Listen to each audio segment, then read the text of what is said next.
केवल 9 दिन तक देवी की आराधना कर लो, नंगे पैर ले लो, या किसी देवी जी के मंदिर में जाकर नंगे पैर झंडा उठा के, ध्वजा उठा के, चुंदड़ी पकड़ के माता जी के मंदिर तक चले जाओ। क्या केवल नवरात्रि का मतलब यही है? या फिर कहीं गरबा हो रहा हो तो गरबे में चले जाओ? क्या नवरात्रि का मतलब केवल यही है? या घर में जोत लगा लो, नवरात्रि का मतलब यही है? अगर नवरात्रि का मतलब जानना है तो आपके मन में एक विचार आना चाहिए कि ये नवरात्रि केवल घट स्थापना के लिए नहीं होती है, ये नवरात्रि हमारे भीतर एक नारी के सम्मान के लिए प्रकट होती है कि नारी का सम्मान कैसे। शिव मंदिर में जाइए, पहले दिन 9 फूल कमल के हों, जो मिल जाए, परंतु एक जैसे फूल होना चाहिए। ये नहीं कि आज तुमने गुलाब का चढ़ाया, कल कमल का चढ़ा दिया, परसों गेंदा का चढ़ा दिया, नरसों चमेली का चढ़ा दिया, फिर रात रानी का चढ़ा दिया। ऐसे फूल ना चढ़ाए, एक जैसे फूल 9 दिवस तक। सीते, हे जानकी, हे पुत्री, शिव मंदिर में जाकर अपने पति का स्मरण कर कर, कार्य का स्मरण कर कर 9 फूल प्रथम दिन घी का दिया लगाकर आप भगवान शंकर को कामना कर कर समर्पित करती हो। दूसरे दिन वही फूल दुगने हो जाना चाहिए, 18। तीसरे दिन फिर 9 जोड़ लो। किसी भी स्थान पर,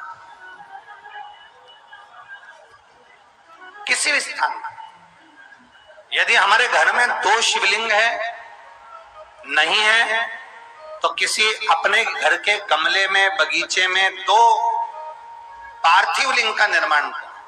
2 पार्थिव लिंग, उसमें एक शिव जी का स्मरण करें और एक में माता पार्वती जी का स्मरण।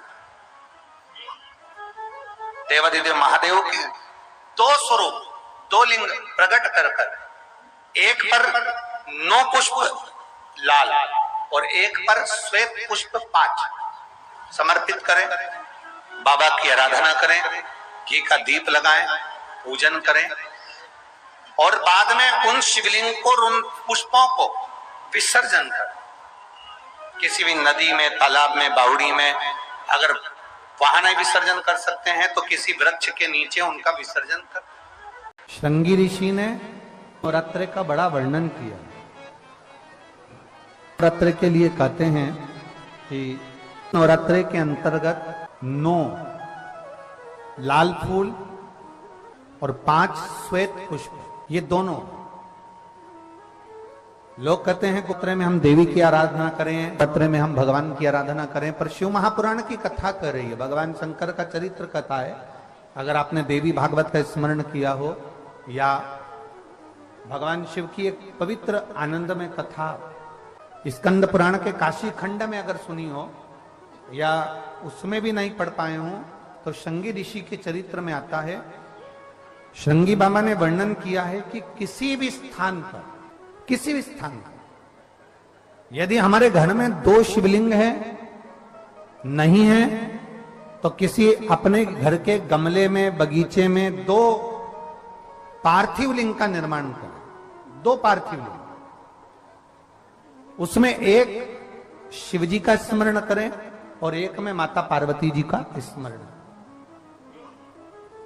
देवादिदेव महादेव के 2 स्वरूप, 2 लिंग प्रकट कर कर, एक पर 9 पुष्प लाल और एक पर श्वेत पुष्प 5 समर्पित करें।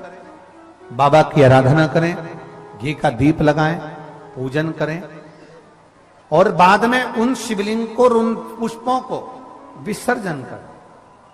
किसी भी नदी में, तालाब में, बावड़ी में, अगर वहां नहीं विसर्जन कर सकते हैं तो किसी वृक्ष के नीचे उनका विसर्जन कर दो। पर ये नवरात्रि आती है, इसी के अंतर्गत इसका पूजन है। एक बार हमने पहले वर्णन किया था, जिसके यहाँ संतान नहीं होती उसके लिए भी पहले जो आषाढ़ के महीने में जो गुप्त नवरात्रि आते हैं उसका स्मरण कराया था। नवरात्रि में भी देवी की आराधना का एक स्मरण का सुख है महाराज। ज्योत का विधान है, नवरात्रि में देवी की ज्योत लगती है, अखंड ज्योति लगती है, जवारे बुआए जाते हैं, कलश लगता है। ज्योत का भी विधान है। जिसके यहाँ दिया अखंड जलाया जाता है, अगर वो दिए की लो, दिए की बाती अगर दक्षिण दिशा की होती है तो उसके घर में साल भर में एक घात जरूर होती है। जो दिया अखंड जलता है उसकी बाती का मुख दक्षिण का नहीं होना चाहिए। अगर आपने देवी भागवत का स्मरण कराओ, देवी भागवत को अगर सुना हो, तो देवी भागवत में स्पष्ट किया गया कि पूर्व की ओर मुख करा हुआ दिया, अर्थात पूर्व की ओर ज्योत जो जलाई जाती है वो संपदा की वृद्धि करती है। पश्चिम की ओर मुख कर जो ज्योत लगाई जाती है महाराज, वो वैभव को देती है। और उत्तर की ओर जो मुख कर ज्योत जलाई जाती है, उत्तर की ओर जो ज्योत का मुख रहता है वो आयु की वृद्धि करती है, घर में अकाल मौत को रोकती है। दक्षिण की ओर ज्योत ना लगाएं। अगर आपको लगाना है पूरब की लगाएं, पश्चिम की लगाएं या उत्तर की लगाएं। और जितने दिन महारानी जगदम्बा जगतधात्री दुर्गा भवन चैत्र नवरात्रि में, शरदीय नवरात्रि में, आषाढ़ी नवरात्रि में, आदिकादिक पौष नवरात्रि में हम जगत जननी जगदम्बा की जब स्थापना करते हैं, या हम नूतन घर का प्रवेश करते हैं, या गणेश जी की स्थापना करते हैं, या कोई दुकान को प्रवेश करते हैं, या कोई शुभ कार्य करने के लिए अग्रण्य होते हैं, तो हम कलश की स्थापना क्यों करते? कलश के अंदर आखिर ऐसा क्या विराजमान है कि 33 कोटि देवता उस कलश के अंदर आकर बैठ जाते हैं। आप कोई यज्ञ करने जा रहे हो, आप कोई पोथी पुराण करने जा रहे हो, आप कोई अच्छा कार्य करने जा रहे हो, तो ब्राह्मण देवता कह देते कलश की स्थापना होगी, कलश की शोभा यात्रा निकलेगी, कलश यात्रा निकलेगी, कलश विराजमान होगा।